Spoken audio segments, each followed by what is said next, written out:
Welcome to English Baba channel. आज हम class 11th English hornbill book से जो चैप्टर नंबर 1 है जिसका नाम है the portrait of a lady करेंगे उसके क्वेश्चन आंसर। तो चलो क्वेश्चन नंबर 1 देखते हैं। What are the three phases of the author's relationship with his grandmother before he left country to study abroad. अब देखो क्वेश्चन को बहुत ध्यान से समझो। ये पूछ रहा है वो थ्री फेजेस कौन कौन सी थी। थ्री फेजेस का मतलब है तीन अवस्थाएं कौन सी थी ऑथर की उसकी ग्रैंड मदर के साथ साथ। कब? जब वो स्टडी करने गया अब्रॉड। अब्रॉड का मतलब होता है विदेश गया, उससे जाने से पहले कौन कौन सी थ्री फेजेस थी। तो हमें वो थ्री फेजेस बतानी है। तो अगर क्वेश्चन क्लियर होगा तभी आंसर क्लियर होगा। तो अब देख लेते हैं आंसर कौन कौन से थ्री फेजेस थी।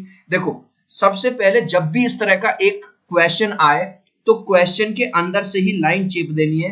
The three phases of the author's relationship with his grand mother before he left. देखो अगर आप ये देख रहे हो ये लाइन मैंने पूरी की पूरी क्वेश्चन से बनाई है। ठीक है, इस तरह से हमें अपना आंसर बढ़ाना है एग्जाम में ताकि एग्जामिनर को ये लगे कि बड़ा क्वेश्चन लिखा और आपको ज्यादा नंबर मिले। ठीक है, इसके बाद थ्री फेजेस कौन कौन सी हैं? एक तो है भैया चाइल्डहुड, दूसरी है बॉयहुड और तीसरी है अर्ली यूथ।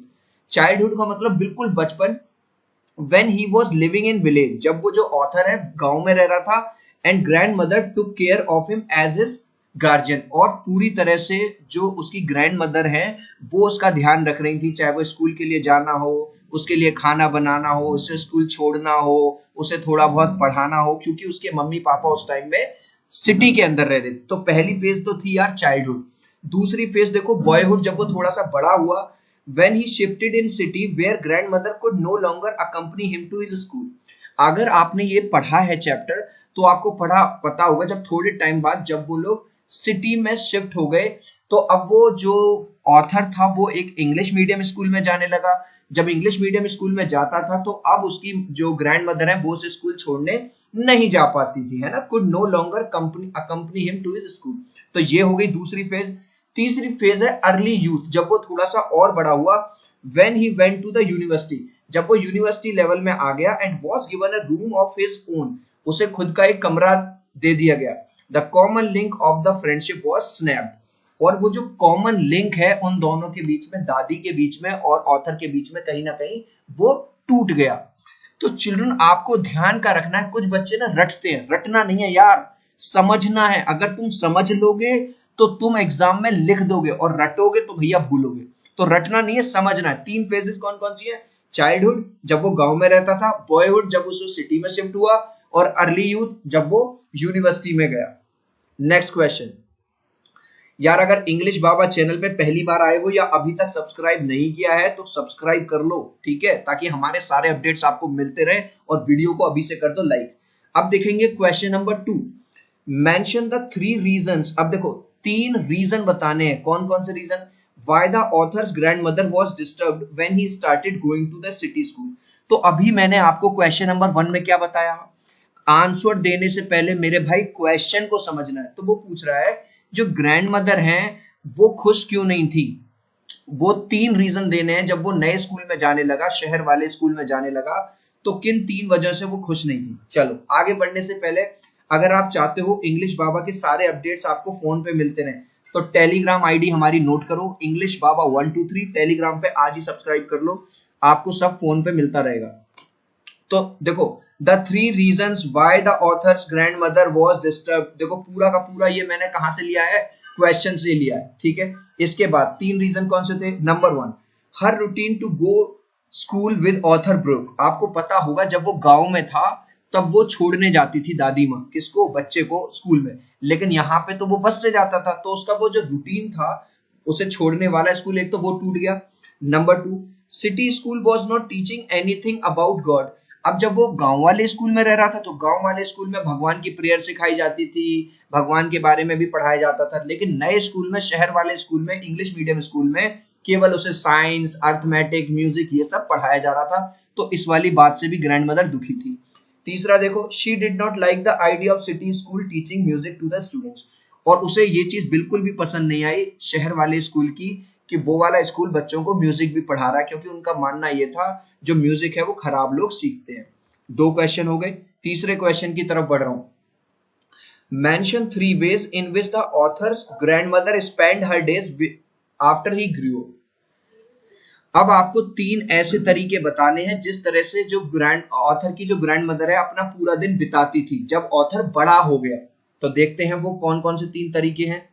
देखो फिर से मैंने पूरा का पूरा जो आंसर है वो वहीं से बना दिया क्वेश्चन से, the 3 ways in which the author's grandmother spent her days after he grew up। ठीक है, तो बेटा ये चीज मैं आपको क्यों सिखा रहा हूं, ताकि आप भी कभी भी आंसर डायरेक्ट ऐसे मत लिख देना 1 2 3, नहीं, पहले उसकी भूमिका बनाइए, इंट्रोडक्टरी पार्ट बनाइए, और वो आपको पूरा का पूरा कॉपी करना है वहीं से क्वेश्चन से। तो पहला वे था, most of the time she lived alone in her room, ज्यादातर वो अपने कमरे में अकेली रहती थी। Number 2, she said in her spinning wheel reciting prayers. आपने अगर पढ़ी है ये पूरी स्टोरी मैंने चैनल पे डाली हुई है इंग्लिश बाबा पे, वो ज्यादातर अपनी प्रेयर्स पढ़ती रहती थी और स्पिनिंग व्हील्स का मतलब है चरखा चलाती रहती थी जैसा गांधी जी चलाते थे। तीसरा, in the afternoon she would feed the sparrows for half an hour, और दोपहर जब हो जाती थी करीबन 12 बजे तो वो क्या करती थी, जो स्पैरोज यानी चिड़िया होती है उनके साथ टाइम बिताती थी आधा घंटा और उन्हें खिलाती थी। वो उसका बेस्ट टाइम था पूरे दिन का। नेक्स्ट क्वेश्चन देखो, mention the odd ways in which the author's grandmother behaved just before she died. अब देखो ऑड का मतलब क्या होता है, अजीब। जब ऑथर की ग्रैंड मदर एक्सपायर हुई, जब वो मरी, उससे पहले वो उसने अजीब सा बिहेव किया। वो क्या था अजीब सा बिहेव, उसने कैसे किया? Number 1, the author's grandmother refuse to talk to any family members. एक तो ऑथर की ग्रैंड मदर ने किसी से भी बात करने से मना कर दिया, उन्होंने कही भैया मैं किसी से अब बात नहीं करूंगी। एक तो ये ऑड वे था, ठीक है, अजीब। दूसरा, very first time in her life she forgot to pray the day before her death. जैसा कि हमें पूरे चैप्टर में बताया गया है कि वो हर रोज प्रार्थना करती थी, प्रेयर करती थी, लेकिन पहली बार जीवन में ऐसा हुआ कि जिस दिन वो मरी उससे एक दिन पहले वो अपनी प्रेयर करना भूल गई। तो दूसरा ऑड वे ये था। तीसरा, she kept on lying in bed while telling her beads, क्योंकि उसने किसी से भी बात करने से मना कर दिया था। उसने ये कहा जो भी मेरे पास टाइम बचा है उसे मैं भगवान की प्रार्थना करते हुए निकालना चाहती हूँ। तो वो बस अपने बेड पे लेटी रही और वो जो बीट्स का मतलब समझते हो, वो जो पूजा करने वाली माला होती है, वो बस उसी में अपने मंत्र वगैरह पढ़ती रही। तो इस तरह से चिल्ड्रन आप यहाँ पे अगर आप चाहो तो स्क्रीनशॉट भी ले सकते हो। नेक्स्ट क्वेश्चन, ठीक है, टेलीग्राम पे हमें जरूर सब्सक्राइब कर लेना।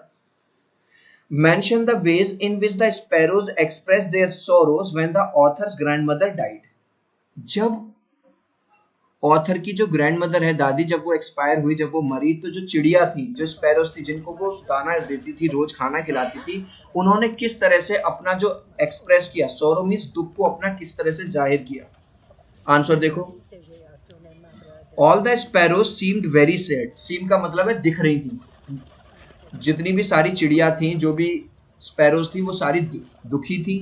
And they did not make any sound of chirpings. आपने देखा होगा जो चिड़िया होती है आवाज करती है ना, चिरपिंग्स का मतलब है आवाज करती है, तो उस दिन उन्होंने किसी भी तरह की कोई आवाज नहीं कर रही थी। When author's mother gave them some crumbs of bread, none of them ate. जब ऑथर की मम्मी को ये लगा यार ये लग रहा है ये भूखी है, चलो इन्हें कुछ खाना दे देते हैं, लेकिन उनमें से किसी एक ने भी नहीं खाया। As soon as the grandmother's corpse was carried off, जैसे ही corpse का मतलब होता है डेड बॉडी, लाश, जैसे ही ग्रैंडमदर की लाश को, कॉप्स को ले जाया गया, दे फ्लू अवे क्वाइटली, वो चुपचाप उड़ गई। दस द स्पैरोज एक्सप्रेस देयर सोरो, और इस तरह से जो चिड़िया थी उन्होंने अपना दुख जाहिर किया। तो एक बात हमें यहाँ पे समझ में आ जाती है कि भले से वो एक जानवर है, चिड़िया है, लेकिन वो भी समझती है कि आज उन्हें जो दाना खिलाता था आज वो इस दुनिया में नहीं रही, तो देखो उस दिन उन्होंने भी खाना नहीं खाया। तो यहाँ पे हो जाते हैं आपके क्वेश्चन खत्म। एक क्वेश्चन तुम्हारे लिए है, इसका आंसर तुम मुझे दोगे कमेंट सेक्शन में। Who is the main character? Who is the main character of the chapter The Portrait of a Lady? Mother, sister, grandmother या डॉटर? इसका आंसर आप मुझे दोगे कमेंट सेक्शन में। आई होप मेरी ये जो एक्सप्लेनेशन थी क्वेश्चन आंसर्स की आपको अच्छी लगी होगी। अच्छी लगी हो तो यार वीडियो को लाइक कर देना, चैनल पे पहली बार आए हो तो सब्सक्राइब कर देना।